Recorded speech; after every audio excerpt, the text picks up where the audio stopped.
Hello guys, तो कैसे हो आप। आज स्टार्ट करने वाले हैं टेन एजेंट का सीजन 2 का एपिसोड 2। चलिए स्टार्ट करते हैं। लास्ट चैप्टर के अंदर हमने देखा था कि कैन और मोमो अजीब बिहेव कर रहे थे, और अब आगे जीजी उन दोनों को घर के अंदर ले आता है, पर कैन और मोमो अभी भी अजीब बिहेव कर रहे थे। कैन घर के अंदर तोड़ फोड़ करने लगता है, जीजी उसे रोकता है। तभी इनके ऊपर ग्रेट वर्म हमला कर देता है। जीजी मोमो और कैन को बड़ी मुश्किल से ग्रेट वर्म से बचाता है। जीजी अपने पास पड़े हुए कफ को एक जगह फेंकता है और ग्रेट वर्म उसी जगह पर हमला करता है जिस जगह पर कफ गिरा था। ये देखकर जीजी समझ जाता है ये ग्रेट वर्म साउंड पर रिएक्ट कर रहा है, वो भी वो साउंड जो इनकी दीवारों की वजह से हो रही है। तभी जीजी देखता है कि कैन खुद को मारने की कोशिश कर रहा है। जीजी उसे रोकता है और पूछता है वो ऐसा क्यों कर रहा है, पर कैन सिर्फ यही कहता है कि उसे मर जाने दो। ये सुनकर जीजू को वो दिन याद आता है जिस दिन उसके पेरेंट्स ने खुदकुशी करने का ट्राई किया था। जीजी स्कूल से आके देखता है कि उसके पेरेंट्स खुद से फांसी लगा रहे हैं। जीजी जल्दी जाकर अपने पेरेंट्स की रस्सी काटता है जिससे कि वो बच जाते हैं। जीजी अपनी मॉम को उठाता है और उसकी मॉम वही कहती है जो कि कैन ने कहा, मुझे मर जाने दो। इधर प्रेजेंट में भी मोमो अपने आप को खत्म करने की कोशिश करती है। मोमो अपने पेट में ही बड़ा सा कांच घुसाने की कोशिश करती है,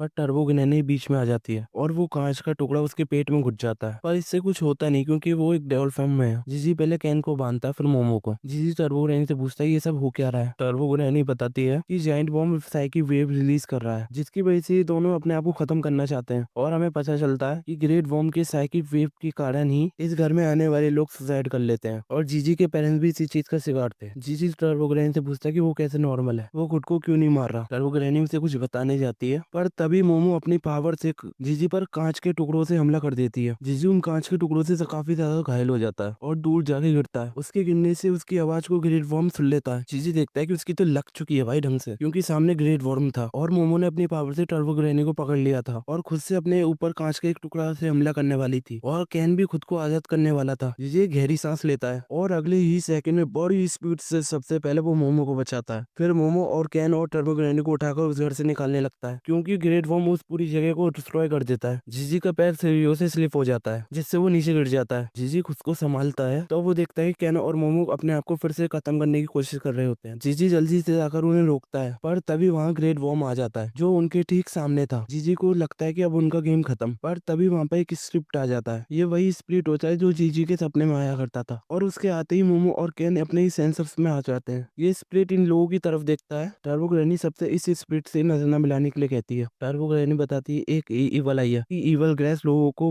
सुसाइड करने पर मजबूर कर देती है, जैसे कि इस ग्रेट वर्म की साइकिल वेव करती हैं वैसे ही। टर्बो ग्रैनी बताती है कि ईवल आई की ककर्स और जायंट फॉर्म की साइकिल वेव्स एक दूसरे को कैंसिल आउट कर रहे हैं, और इसी वजह से मोमो और कैन होश में आए हैं। कैन कर्स फॉर्म में आकर ग्रेट वर्म का सर ही उड़ा देता है, पर वो ग्रेट वर्म फिर से अपने सर को रीजनरेट कर लेता है और इन पर हमला करता है। जीजी ईवल आई से कहता है तो तुम्हारी वजह से मेरे पेरेंट्स ने सुसाइड नहीं की थी। टर्बो ग्रैनी जीजी को ईवल आई की आंखों में देखने से मना करती है, और ईवल आई जीजी के बिल्कुल मुंह के सामने आ जाता है जिससे कि इन दोनों की आंखें आपस में मिल जाती हैं। ईवल आई जीजी को अपना पास दिखाता है। हम देखते हैं कि ईवल आई एक जगह पे कैद है। वो जिस जगह पे कैद है वहाँ पर एक खिड़की है। ईवल आई उस खिड़की में से देखता है कि कुछ बच्चे खेल रहे हैं। ईवल आई की हालत बहुत ज्यादा खराब थी। उसे देखकर लग रहा था कि उसे काफी समय से यहाँ पे कैद रखा है, और ना ही उसे कुछ खाने के लिए दिया गया और ना ही उसे कुछ पहनने के लिए दिया गया। कुछ दिनों बाद ईवल आई को वॉल्केनो के सामने बांध दिया जाता है और वॉल्केनो की लावा से ईवल आई जल के राख हो जाता है। और ये सब बल्कि कोई नहीं, कीटो फैमिली ही कर रही थी। अगले दिन उस अल्टर पे कुछ लोग आते हैं जो देखते हैं कि ईवल आई के अंदर अभी भी जान बची हुई है और वो कुछ घंटों बाद मर जाएगा। ईवल आई की सिर्फ एक ही इच्छा थी, वो दूसरे बच्चों के साथ खेलना चाहता था। इसी इच्छा के साथ वो एक स्पिरिट बन गया। कुछ सालों बाद जिस जगह अल्टर था उस जगह घर बन जाता है, और उस घर में एक फैमिली भी रहने आती है। फैमिली में जो बच्चा होता है वो ईवल आई को देख सकता था। बच्चा ईवल आई को देखकर डर जाता है। ईवल आई बच्चों को खुश करने के लिए डांस करना शुरू कर देता है। तभी वो नोटिस करता है कि घर के नीचे कुछ है। कुछ दिनों बाद उस फैमिली में पेरेंट्स सुसाइड कर लेते हैं। उनकी सुसाइड करने का कारण बल्कि और कोई नहीं, ग्रेट वर्म होता है। ये बच्चा शायद ईवल आई की वजह से ग्रेट वर्म की साइकिक वेव से बच गया था, पर ये बच्चा कीटो फैमिली से नहीं बच पाता। ना कि इस बच्चे को ग्रेट वर्म को देने का डिसाइड करती है। वो उस बच्चे को एक चेयर से बांध देती है और उस घर को दफना देती है, और ईवल आई उस बच्चे को बचाने की कोशिश करता है, पर वो एक स्प्रिट था तो उसे नहीं खोल पाता।